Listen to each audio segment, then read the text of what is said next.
একটা তুমি বুঝলাম না মা, আমি কি আপনার শত্রুর না আপনার মাইয়া জামাই? তুমি তো আমার জামাই বাবাজি। মুখের ওতে কইলেন জামাই বাবাজি, সরব তো রাখেন উচিত। সিধা জামাই বাবাজির পেটের নারী বুড়ি অজম হয়ে যেতেছে। ভাত তো দিবেন। কোনো লাভ নাই, একটা দাঁড়াও তুমি পাবা না।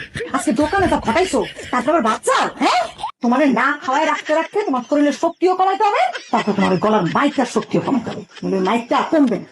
আচ্ছা ভাত না খেলে যদি গলার শক্তি কমে যায় তাহলে কেক দাও, পিজা দাও, বিরিয়ানি দাও, খাইতে তো হইবো। কেক, বিরিয়ানি, পিৎজা আর কত কিছু, এক মুস্তাই বাবা আপনি কপালে জুটবো না তোমার। দেখছেন মা, এটা বলে আমার বউ, এই মাইয়া আমার গলায় তুলেছেন না? দোষ তো জামাই বাবাজি, আমার মাইয়ার না, দোষ তোমার। তাইলে আপনার মাইয়া আপনি করবেন না আমার ভাত দিতে।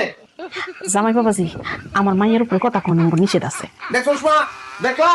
হ্যাঁ কি কইতাছে? জি দুলাভাই, আমি শুনছি যা কইছে ঠিকই কইছে। অন্তত এই বাহানায় আপনার গলার ভোল্টেজটা একটু কমবে। আরে আল্লাহ রে, মনে করছিলাম যে শাড়ি একটু পক্ষ লইব। হ্যাঁ এমন